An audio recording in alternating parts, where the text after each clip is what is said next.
All right, here we go. What up, Sav? How you doing, man? What's up, my brother? Brother from the East Coast, Renzo Gracie Association. How are you? I'm doing great, man. How you doing? We're Corona good right now, right? Like we were just saying. Yeah. There's a level to this. Yeah, man. I'm missing everybody bad. Like it's it took 14 years of a routine, And people, right? Like if you run a school, you have some version of extroversion in you, right? Like those are your people. Yeah. And like more than the jiu-jitsu, I love jiu-jitsu, but I miss my people more. Well, that's the thing. I have like guys that I talk to stimulate my brain. I got other people who like make me happy. Like, everybody, I have people that like, I like to talk with, Yes. And that I like to just see. Yeah.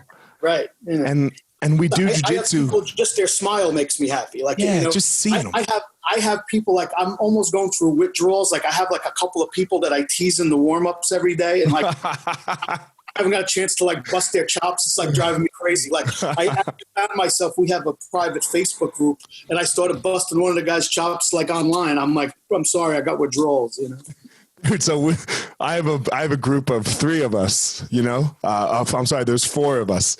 And so 3 of us are pretty liberal and my other buddy and the one guy, he's just he's one of those people like, so everyone knows I'm not a Trump fan, but like, he's one of those people where literally Trump could go shoot a whole block and he'd be like, yep, necessary, like he's one of them. Right. But at least you could talk. At least you could talk to that person and you still are mature enough to be friends with that person. But we've been harder on each other since Corona because we got nowhere. Like there's no other shit talking outlet. Yeah, that's it.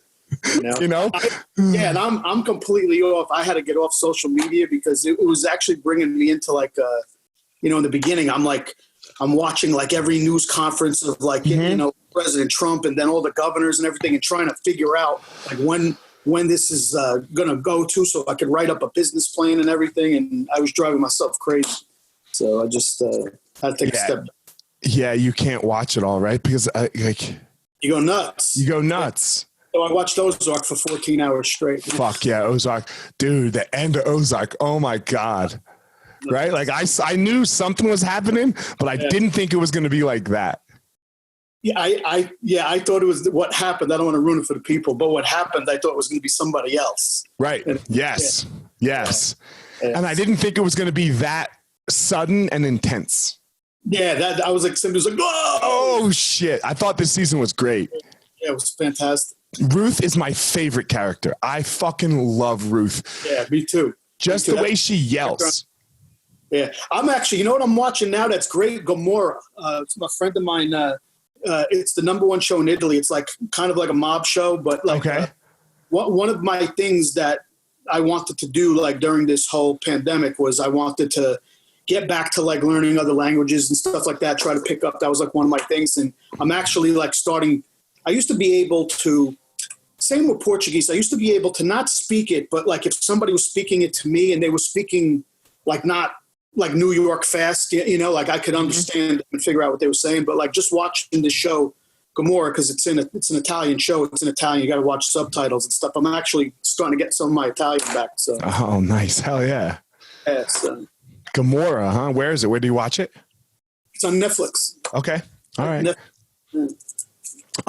So you are Renzo Gracie Association, Renzo Gracie Black Belt, like them all and us. Where did where did your journey start? How'd you come in contact with that? Well, what happened was I started with Royler Gracie. Okay. Okay. My first jiu-jitsu instructor was David Adiv, who who's still who I'm still very close with, and who I do believe still is one of the best jiu-jitsu instructors I've ever seen. So I was actually at the Chuck Norris seminar in Atlantic City when he brought the Gracies, and back then like nobody spoke English. So I wanted to get started. I used to work at the New York Times, and what year was that? I want to say 91 or 92. I can't Damn, so remember. you were at the, holy shit, I was 11.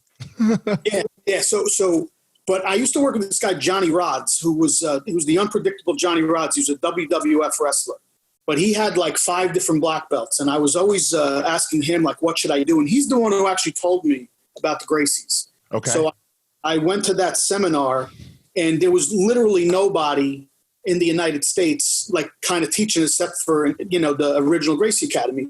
And so they introduced me to David, who was a purple belt at the time. And, so I exchanged numbers with him, and I started training with him in his house. And then he was renting space from a guy named Alex Wilkie, who's like a weapons guy and stuff like that. So I started training with him.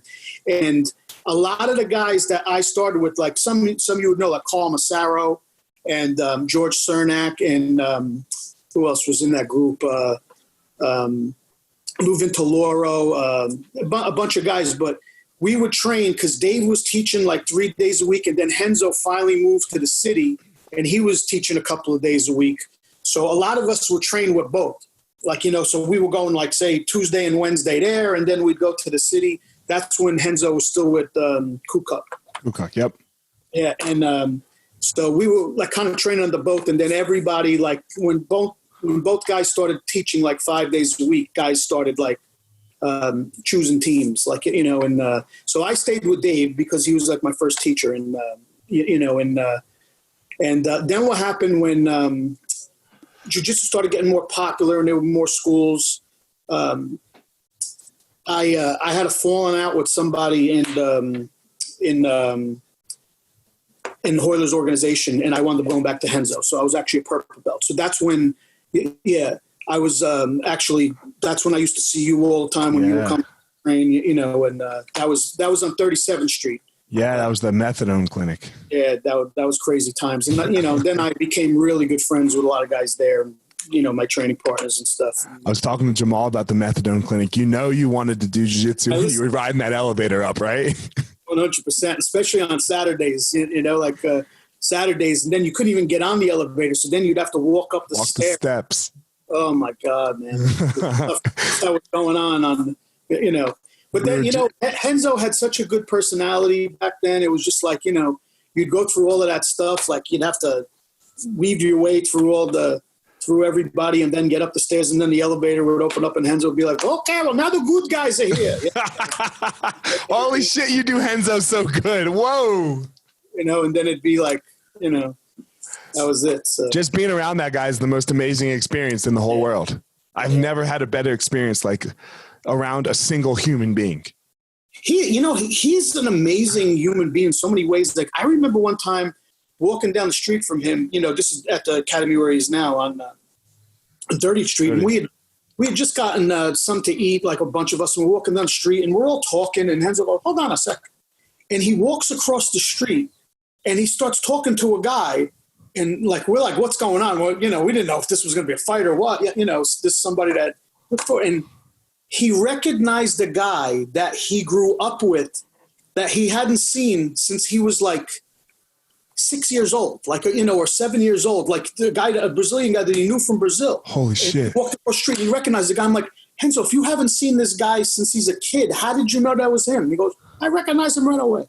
And I'm like, I was like, this guy's got superpowers, man. Like, it was crazy. Like, if I ran into people that I even went to high school with, like, because, I mean, dude, I wrestled 122 my senior year in high school. Like, people wouldn't recognize, like, very few people would recognize me now, a much bigger version of myself. Like, can you imagine recognizing somebody from like 6 or 7 years old? Dude, I feel you. I was in a line a couple of years ago at the airport, and a girl that I went to high school with was behind me, like literally right behind me. I was with my kid and she was with her whole family.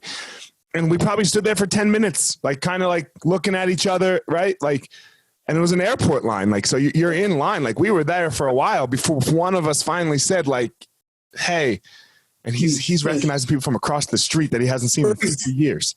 They're crazy. Fucking A. So you're with Henzo now. You're a purple belt. So now I'm with Rafael Lovato now. We kind of like joined. We're trying to start. Me and Rafael and a couple other guys. We're trying to start like a nationwide team. Okay. So, yeah. So I've been. Hold on. I'm sorry. So you're with Renzo. I messed that up then. You're with Renzo at the methadone clinic, right? You're a purple belt. You just walked in. Yeah. So where does it go from there? Sorry.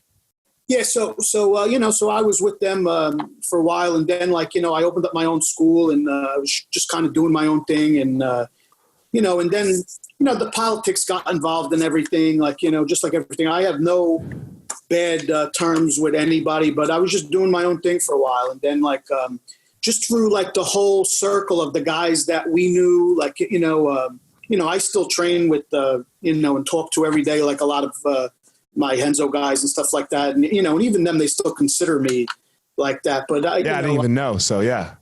Yeah, so I just kind of do from all the times that Raphael was coming in to train by me, I had a lot of guys in the Grappler's Quest years that would come in and maybe stay at my house. And you and Raphael got close with the Bayonne Grappler's Quest, right? Yes. When we were all still coming up. Yeah, well, what happened was him, Jeff Glover, and Bill Cooper used to come and stay at my house whenever they were going to be competing on the East Coast, and my living room would really turn into a jiu-jitsu school, just ideas and so all the four of us became real close, for a couple of years, and then I just kept the relationships with those guys, and me and Raphael just became closer and closer over the years, where I'd go to his house, he'd come to mine, and and he'd teach at my school, and he just had me up there before the Masters Worlds last year, and stuff, to meet a lot of the guys in his world that I didn't know, and right. So it's been a really cool experience, and we're slowly starting to grow it, So I mean, and God, I have to say, I mean, I know it seems like he's okay with his brain thing, right? He's going to be fine, right? But almost an epic way to go out, right? Of MMA, it doesn't get better. Yeah, see, it was weird, watching him tell everybody on the Rogan show, because I knew it already, and it was not something that you kind of tell people. I had kind of known that for a while, and I was one of the calls. I remember sitting at my nephew's baseball game, in a chair watching my nephew play baseball, and he had called me from Brazil, and he was telling me a lot of the stuff that was going on, and it was a rough conversation, because I was I brought up some things that maybe he wasn't ready to hear, and stuff like that, as far as with CTE and stuff like that, so to be honest with you, I didn't even want him to fight the first fight. It turned out to be a great thing, but it's tough. It's tough when you're an elite athlete, and you feel good, to just walk away, dude, forget the feel good part. I still want to do it. I was saying on, I don't know, one of my last shows, there's not a day that goes by that I'm not yo, man, fuck, I could be the champ. Yeah. Yeah. I mean, reality comes. Every once in a while you get the itch, you're jumping in, you're watching, you're jumping in to fight to win, or some of these other things, it just, I don't think it ever goes away. I mean, I still get the itch a lot too. I'm a lot older than you. I'm in my 50s now, but, and I have trouble. I mean, if I put my hand here, I got all nerve damage in my hand and stuff. I could barely even grip anymore, but still, you get that fire, you see people that, I could beat that dude, I don't think it ever goes away. And when you're at that pinnacle, when you're just, put yourself in his position, he's probably better now at MMA than he's ever been. He's got to stop. Yeah, and he's got to stop. You're an undefeated champ, and you're still in the growing process. You know what I mean? So you're talking about he's even now he's probably still getting better every single day. As far as the MMA training goes, and through his experience and stuff, and it's just he's got to stop. Sure, you could see it too, in his fights. He became the Bellator champ, but he still had this rawness around him. It's not he's super clean and crisp in every aspect of MMA, right? He's not Anderson yet, or somebody like John Jones, right? But you could see it getting there. And now, if he had another 3 years, it's almost scary, where we could have gone with it, But this is almost epic, Sav, because he gets to be that guy that retires the champ. I feel the same way as you, but he doesn't feel like he doesn't feel that way. I know. Who would? When when you're the guy, you don't feel that. You want more. Yeah. Right. Like sometimes that's the nature. Yeah, man. Like I was listening to something the other day about like what enough is. You know, I read Ryan Holiday's book Stillness. Yeah. And you know, like what is it like? You know, what's enough? Yeah. What's enough? And sometimes can you have both sides of that coin of like some stillness in your life where you're like, okay, this is enough, but can you do anything really fucking amazing? I think you can get a semblance of it, but you got to make yourself like comfortable. Yeah. You know, kind of like it is what it is, you know, and it's something that I work on. I can tell you, see, I still follow a lot of stuff that you do because we have the same mindset and a lot of stuff. Like a lot of the stuff you read that I see you post, like I read that stuff too. I listen to a lot of the same stuff that you do, you know, but I can tell you as somebody who's older than you that age has a way of making you comfortable with that shit. Yeah. You know, like, I mean, even now, like I was a real good athlete in high school. And then when I got into jiu-jitsu, like, you know, I didn't get into jiu-jitsu until like my mid-30s. I played baseball in college and I was really into it. And I was playing like softball, like nationally on tournament teams and stuff. And I was all into that. So by the time I had like made the decision to go to jiu-jitsu like full time, I was, you know, my mid to late 30s, you know? So like now, like it's, I don't have the athletic ability that I used to have. Like, you know, the quickness isn't there. Like, you know, you still see things, but you just get to it slower. Right. You know, and it's hard to understand that as an athlete until you're going through it. Like even in my late 30s and early 40s, I can still do a lot of things. But like now in my 50s, like here's for instance, I joke around. Like at one time I was, before I started doing jiu-jitsu, I was actually a powerlifting champion too. I had won a bunch of bench press contests. I used to bench press 430 pounds. Whew. You know, so like I was real into that. Now I train with girls in my school that I think are stronger than me when we start ripping. Like, you know what I mean? Like right. Age defeats us all, my friend. You know? Let me ask you a question because I've always wondered this and I haven't talked to a black belt that I know that's like not my student that started jiu-jitsu at such a later time in their life. Right. Cause I started in my teens. Right. So when I'm hitting my athletic prime, I'm a black belt. Right. Yeah. So there was never a time where this 20-year-old really until now. Right. But I was already a black belt and did my thing. So there was never this time where I was a purple belt and then this 20-year-old blue belt who's, you know, you're 40, he's 20, he's fucking you up, man. Right. Like, and like, how do you deal with that? Like, or like on your way to, like, I'm okay with it now because I'm already a black belt. I did my thing. Don't forget you were, how old were you when you were a purple belt? Like when we used to train together at Henzo's. Yeah. I was like 22. Yeah. Yeah.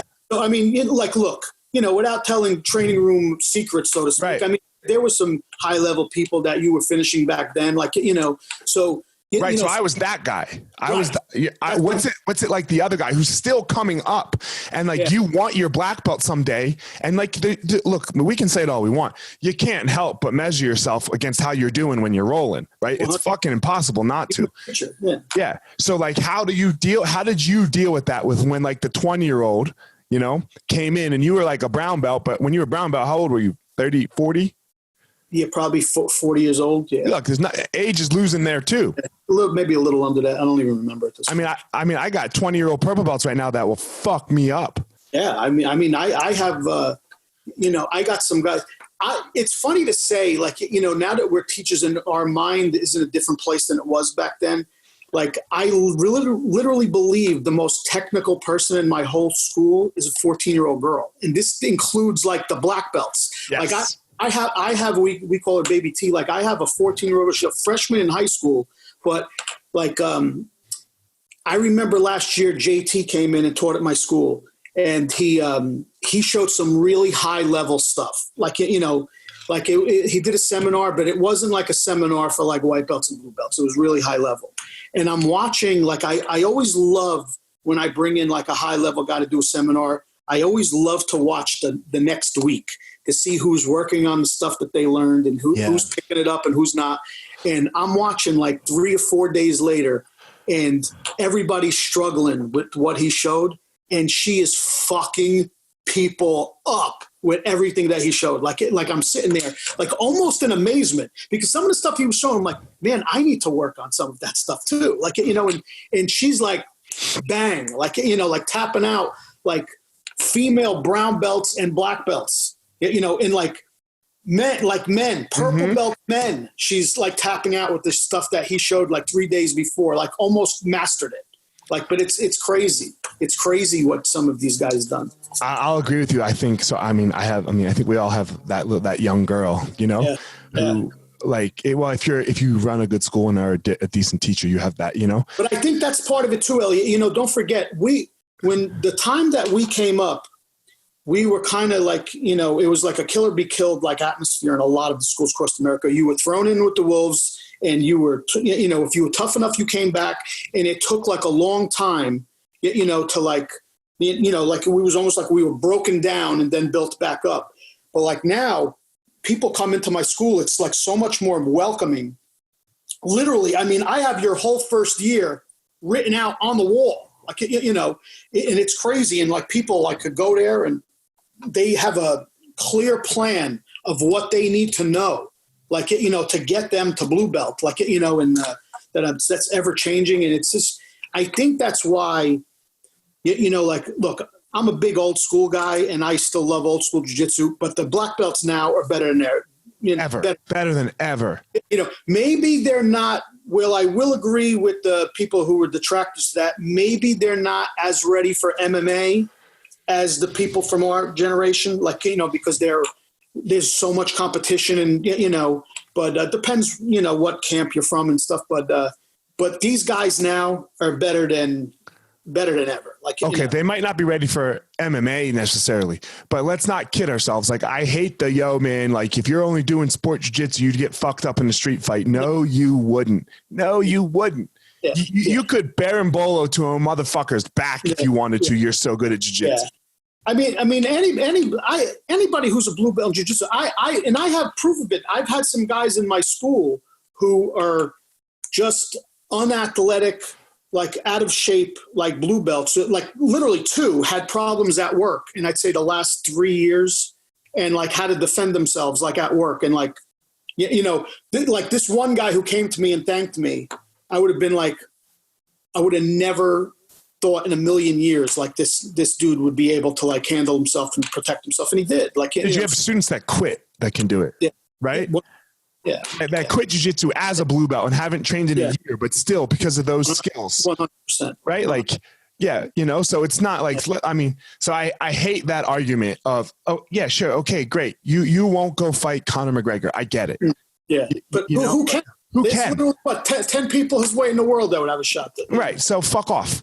You know, oh, you're not going to beat Khabib. Yeah, guess what? No one has. Yeah, yeah.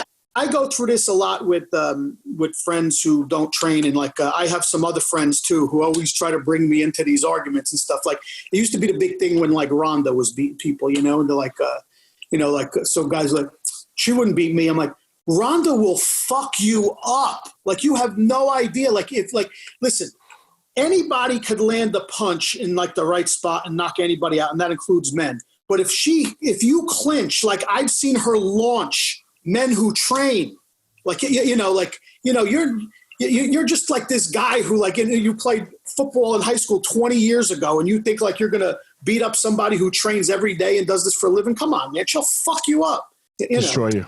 Yeah. Like destroy you. You know, like I can't even believe we're having this conversation. Like, it's silliness. Yeah. It's just the ego.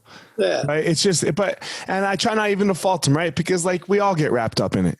Yeah. Right. Everyone gets wrapped up, and it's the same thing we were talking about before. I'm like, yo, I could be the champ. And then I have like, then that's my egos, you know, yeah. But you and I are lucky enough that we get on the mat and then get beat up or have to fight and you know, like, so we're lucky enough to have that outlet where we can then realize and our minds can walk us through like the reality of things where, you know, the guy sitting behind a desk going to the gym, fucking, you know, lifting 430 pounds that doesn't do that is like, yo, I'm fucking strong as shit. I'll fuck Ronda up.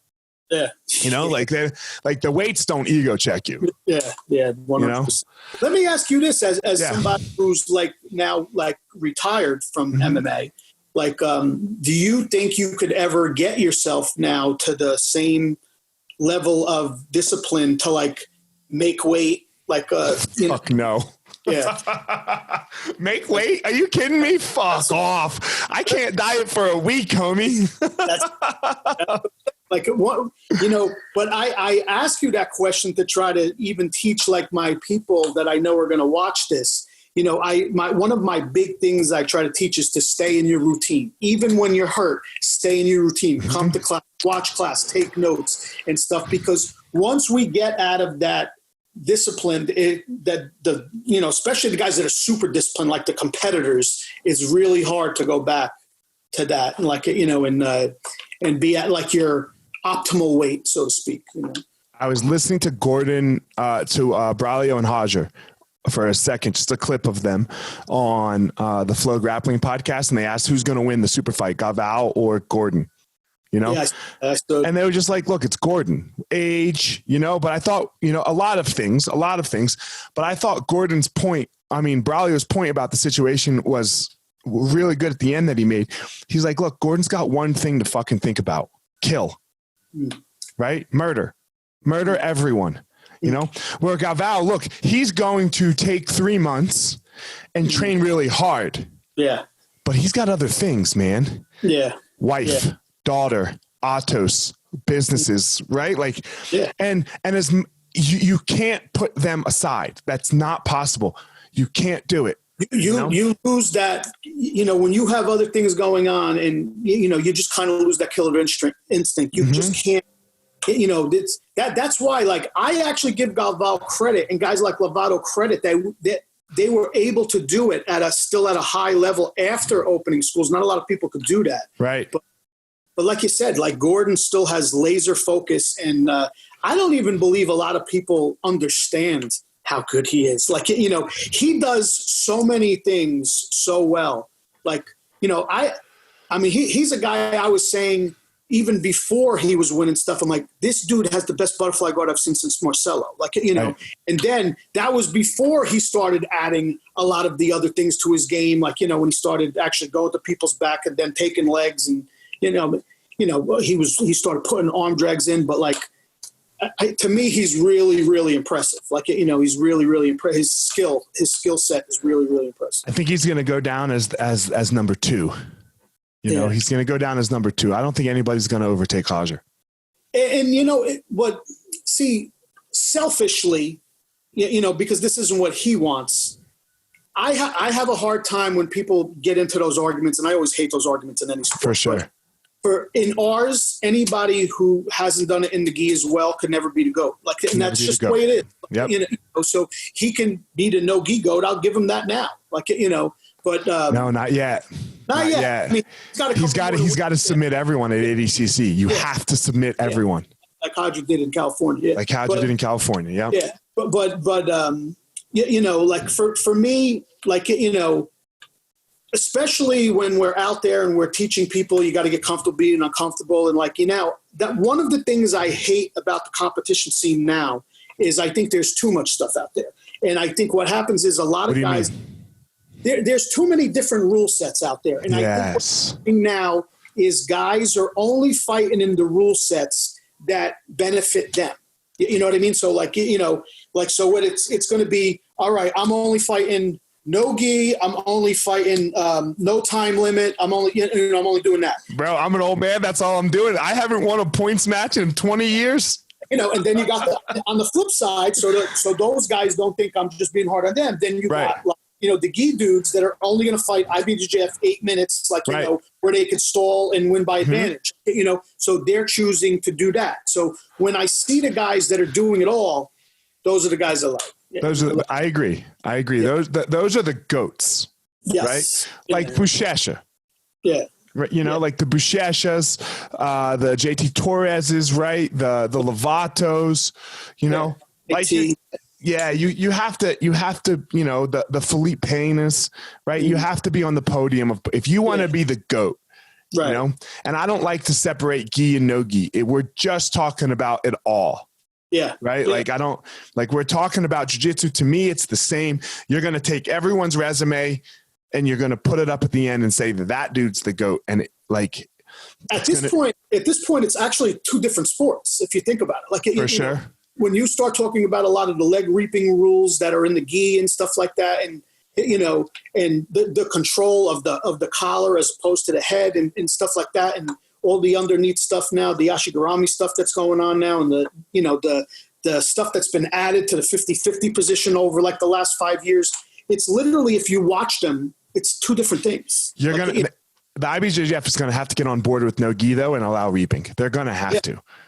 I just think it's funny. I've had this conversation with a lot of people, and and there have been people that have changed my thoughts on it. Like I remember having this conversation with Jared Weiner once, and I'm on the side that you're on. I think at black belt everything should be allowed.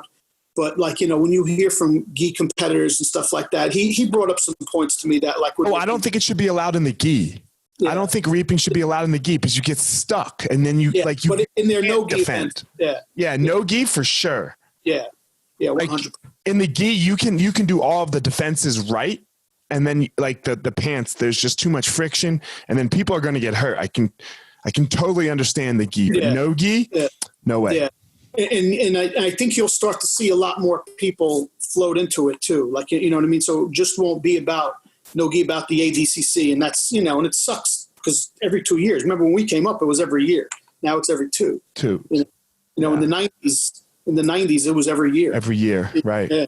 And then in 01, and then it went 01, 03. 03, right. But I remember there was a period when Hoyler had won the world championship at his weight because he had gotten beaten the absolute. But at his weight and at ADCC, there was a period, I think, of 4 years. I don't want to misrepresent, where he didn't lose a match and didn't get scored on. Yeah. Like over 4 years in gi and no gi. ADCC. Yeah, it's craziness. Yeah, but that's the best grappler. Yeah. Right? Those are the best grapplers. Yeah. Hager. Hager's the best. There's no argument here. And the only argument was Buchecha, and then that got solved. Yeah. After not competing for a couple of years. Right. That got solved. He can't. God, and I love Buchecha. He's the fucking man. He's the nicest guy, right? He's such a good ambassador, but there's nothing he's going to be able to do to overtake Hager. Yeah. Yeah. Even if they rematched, it won't matter. It wouldn't matter because it was almost like I compare it to when Sugar Ray Leonard took off 4 years and then came back and beat Hagler. Right. It was kind of like almost the same thing, but it was just much more definitive. You could argue that Hagler might have won that fight. Right. Hager came in after not competing for how many years and then finished him. Right, and Hager's older, right? So, as far as their abilities, it's going this way. So, at some point, fucking Buchecha is going to just mop the floor with him because Buchecha is 15 years younger. Yeah. Yeah. So, back to you a little bit, Sav. So, you had a massive interruption of, not just your jiu-jitsu training, not your academy, but your whole life, right? Yeah. You had a massive heart condition, right? What? Where you were close to seeing the other side, probably, right? Yeah. Whatever that other side was. What was the condition? What happened? And then, what was that like? That whole life experience? Man, it was a crazy couple of years. So, I had what happened was I was giving a private lesson to a young student of mine, and I was teaching him arm locks from the underbelly. Okay.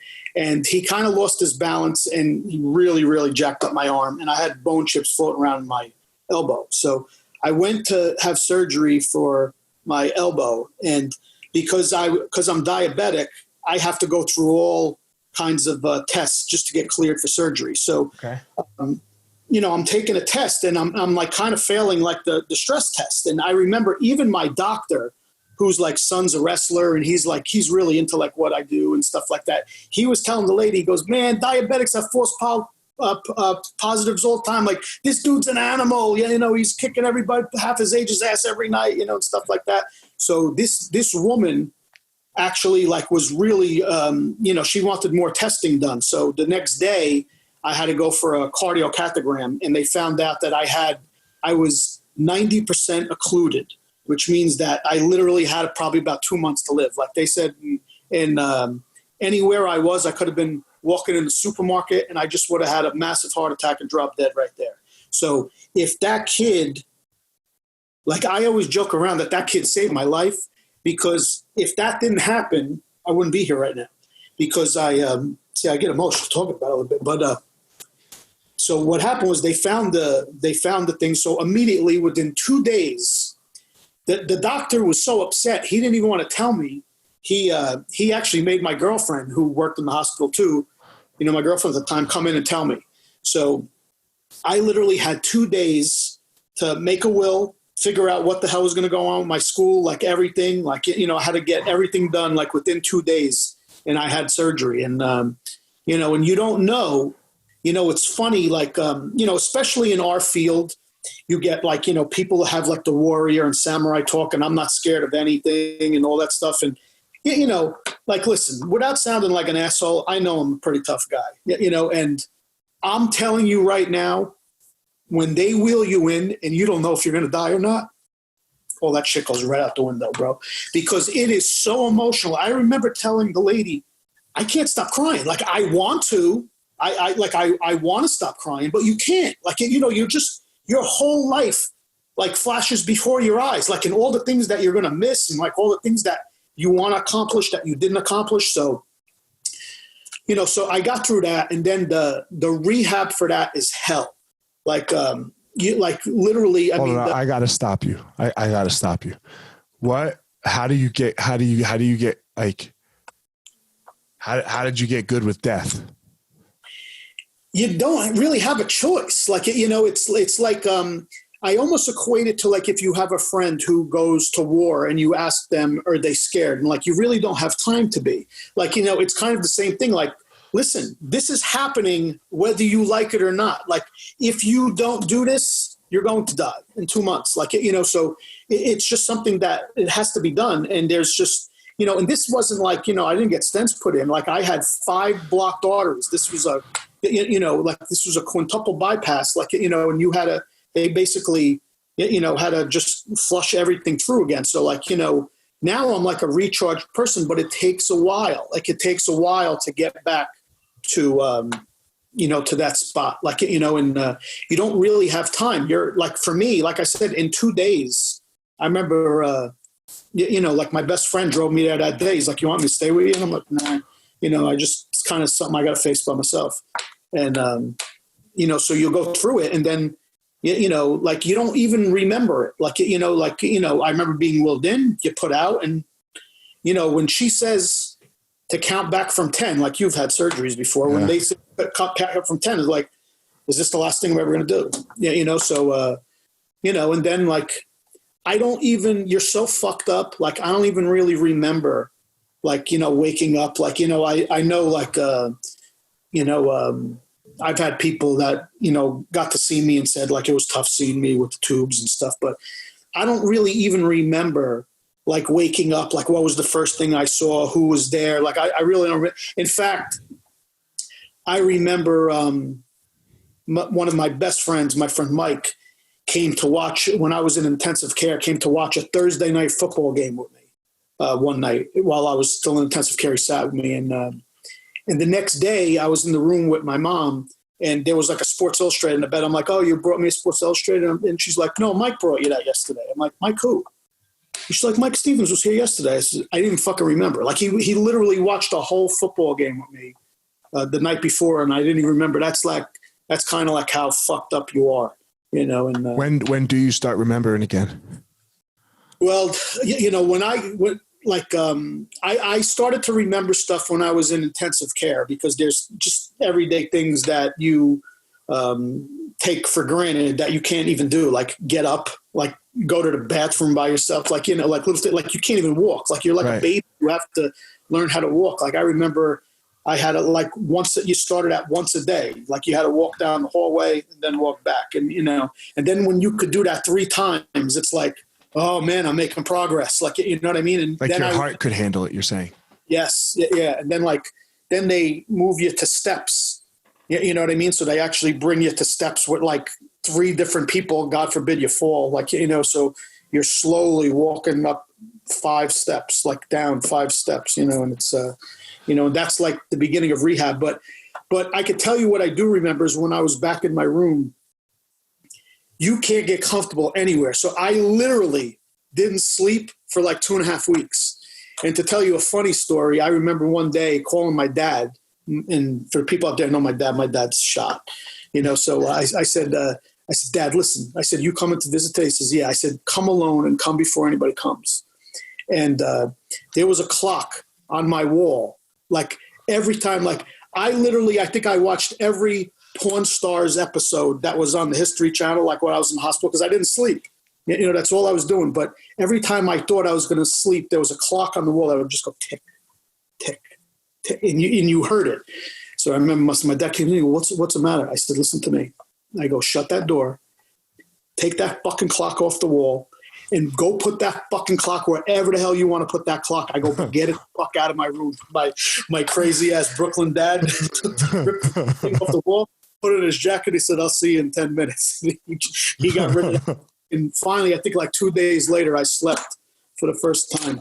Then, but I remember even when I came home, I couldn't even go to my apartment because I live on a second floor. I had to live with my parents for a while, because I was able to go in and out of their garage, and they had like a finished basement that I was able to stay in. But right, even in the beginning, to even get up to go to the bathroom, like I had to call my girlfriend, to help me out of a chair.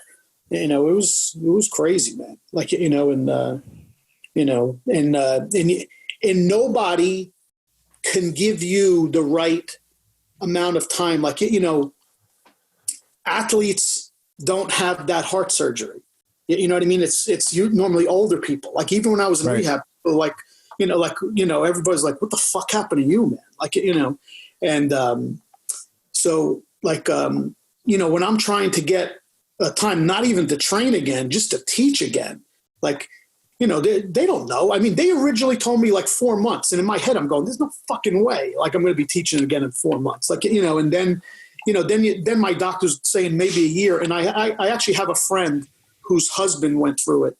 And he was the only dude who told me he had gone through it, and he was a football player. And he told me, he goes, bro, you're not going to feel right for like 2 or 3 years. He goes, you'll start doing stuff at about a year.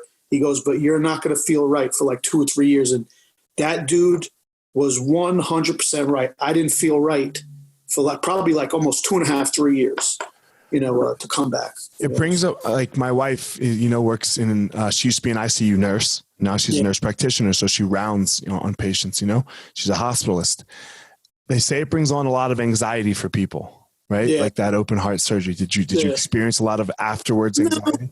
No. I mean, I got good with it right away. Like, look, we're athletes. How many things have I rehabbed in my life? I mean, I've had 4 knee surgeries, like, elbows, shoulders, like everything, like, so I didn't really view it as anything different than that. It was like a different type of rehab, and it was going to be a lot longer, so like, I mean, I had in 2001, I had an ACL, PCL, LCL, unlucky trifecta. And back then that was like almost like a 1.5 year long injury. Right. So I kind of got in that same mindset that like, look, the goal is to teach.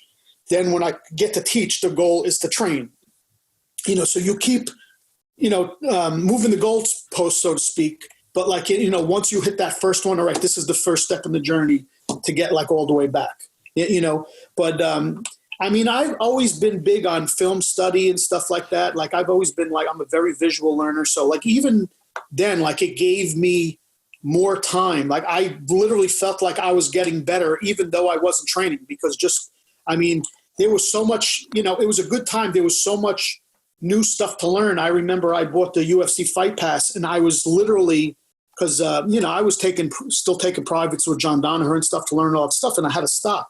So, because I couldn't really do anything physical. So now I'm watching, and think about this, because these guys are so much younger than me, but I'm watching Eddie Cummings, Gary Tonin, Gordon, and I'm watching them put into place some of the stuff that I was working on with John, pre all of that stuff happening. And, and I was actually taking notes and, watching filming and stuff. His instruction was amazing. Yeah. Crazy. It's all I teach. I don't teach anything else, but I teach no-gi.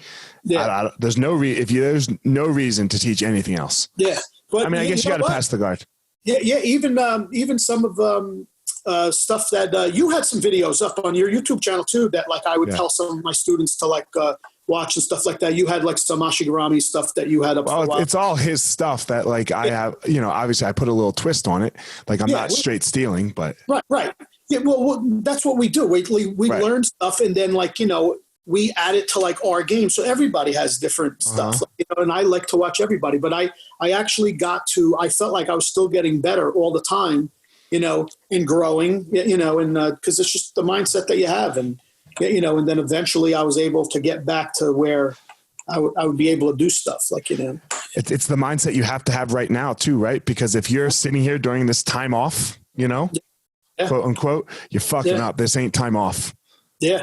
you know, this is not time off. 100%. And that's what I was saying at the very beginning of this interview. I had kind of let myself get a bad place for like 2 days. And, you know, look, man, I live a lot like you. Like I try to stay positive all the time and stuff like that, but I'm human. I'm human and I fuck up sometimes and I get off track for like a day or two, but then, you know, I check myself and I get right back, you know, right back into it. Like, you know, let's be clear. We all do. Yeah. Right. We all do. Nobody doesn't. Yeah. You know, so that's the life I try to live. I try to stay positive at all times. I fail at times, but I get right back on horse, you know. I don't like to say fail. You do it maybe a little less skillfully than you did before. Failing would be dead. Right. Yeah. Right. Yeah. Failing would be dead. So, you know, I'm really trying, like I'm trying to get these words, some words like out of my vocabulary, like better than, worst, you know, things terrible. I'm either skillful or less skillful, and it's okay. Sometimes we do things less skillfully than we possibly could. And that just allows me to be more skillful. And it's what helps me, not just crush myself a lot. Right. Like, cause that stuff works. If you train yourself to do that, that stuff works. And you know where I learned that from? I learned that in the guy who wrote Rich Dad, Poor Dad. He wrote another book called Cash Flow Quantum. Cash Flow. Yeah. Yeah. What's his name? Robert Kiyosaki. Yeah. Yes. Yeah.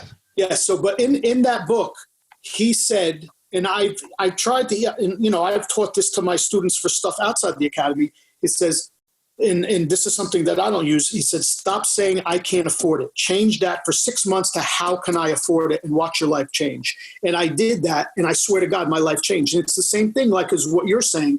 Like I will not allow anybody in my school to say the word can't. Like if you say can't, like you're going to be in some shit. Like, you know, because I really do believe that anybody could do anything that they put their mind to doing, and you try it enough times. It doesn't say you're going to be successful at it, but like you're saying, I'll be less successful or I'll be better at it than I was, you know, a little bit each day, you know. It's, have you ever read the 4 Agreements? Yes. Yeah. Be impeccable with your word is rule number 1, right? Yeah. You have to be first impeccable with your word to yourself. What the fuck are you saying in your own brain about you? Right? Like that's really where I took that, you know, and then to other people as well. But man, the way I speak to myself has to be impeccable, because I can't shit on myself, which I can do so easily. Right? Yeah. Like I can easily go down this rabbit hole of like, you dumb fuck, you know, like when I mess up, you know, when I do things less skillfully, but I have to really be like, okay, now I have a chance to do things a little more skillfully, you know? Yeah. Sometimes the hardest part of being that way is you need to remove negative people from your life. And I think that's where a lot of people do struggle. Like, you know what I mean? Like you could try to help them, and if they can't help themselves, then like sometimes you got to take a step back. You know, if you're allowing other people to bring you down, those people got to go. Like, you know, and then if they start to straighten themselves out, you know, then maybe you give them another chance. But like if they're in a place where they're so far gone that they're bringing you down, sometimes you got to take a step back, and that's really hard for people to do. That can be hard for sure. That can be really hard. Yeah, especially when it's family. Like family, it's a different story. But like, you know, like if you got like people that are in your life that are making your life worse, I mean, it should be simple. You know, say, you know, this person's not making my life any better. It's making it worse. They got to go. Like, you know, you have to definitely put boundaries up. Yeah. You know, like you have to definitely figure out how to put boundaries up, you know, and that will definitely help. All right, man. Well, I really appreciate it, Sav. I appreciate you coming on, you know? Yeah. This was fun, man. You know, I spent, I was so happy to run into you. What did I run into? Worlds. Yes. A couple years ago. Was it an MMA fight? Cause I remember I was sitting and you were walking down and I was at the Worlds, and I hadn't seen you in like 10 years. I'm like, Elliot, like, because I always enjoyed training you when you came out. And like, I remember I always used to tell you, like, because at Renzo's, there was some killers there. Like, listen, watch that guy, watch this guy, You're always good to me, man. You're always good to me at Renzo's, and I appreciate it. Like you said, it was a kill or be killed day, an era of jiu-jitsu. Yeah. And even though Renzo wasn't like that, like Renzo always made everyone feel welcome, but like you had to earn your chops in the room, and you helped me earn mine. So I appreciate it. Thank you, brother. Yeah, man. So this is one of the few podcasts that I actually watch. Oh, thanks, man. I don't watch all of them. You have on some guests that are like the Jamal one, you had Ricardo on, like you had Rafael on, so this actually is a podcast. So when you messaged me yesterday, said, hey, you want to come on? I was like, yeah, man, that'd be cool. I like that. That's one of the ones that I watch and I like. So I appreciate it. I just try to spread a positive message, man. Right. Like, and for my students that are going to watch this, man, you got to follow Elliot. He's, we have a lot of the same thoughts, he posts and, he has good content. He's putting out there every day, man. So. I appreciate it. I follow you too, brother. I appreciate it, Seth. Thank you. Man, I don't know what happened to my Instagram the other day. Like I was going through it when I went to message you and it said that I wasn't following you. And I was like, wait a minute. No, man, I saw that IROC-Z. What's that? I have 2 accounts. No, it was you. Because then I was looking through and then all of a sudden said I wasn't following Renzo and I wasn't following Lovato anymore. I was like, yo, what the fuck? And I know who I follow, right? Like, cause I try not to follow too much. Right. So I don't know what happened. Instagram. Thanks for having me on. This was man, fun. Tell everyone where they can reach you if they want to, I'm sure your story about your heart, and going through that might be inspirational to some people. So tell everyone where they can find you on the gram or wherever. Yeah, I'm Chris Savarese, Savarese BJJ on Instagram. You can follow me on Facebook. Anybody in New Jersey wants to train, okay, I'm in Lyndhurst, New Jersey, 40 Park Ave.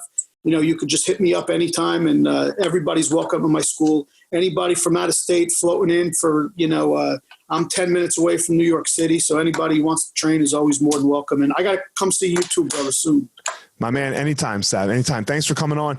Guys, as always, it's your power. Go find your power. Everyone has it. No one doesn't have a unique power that is for them and that they can take out into the world and maximize and be amazing. So go out there and find your power, everybody.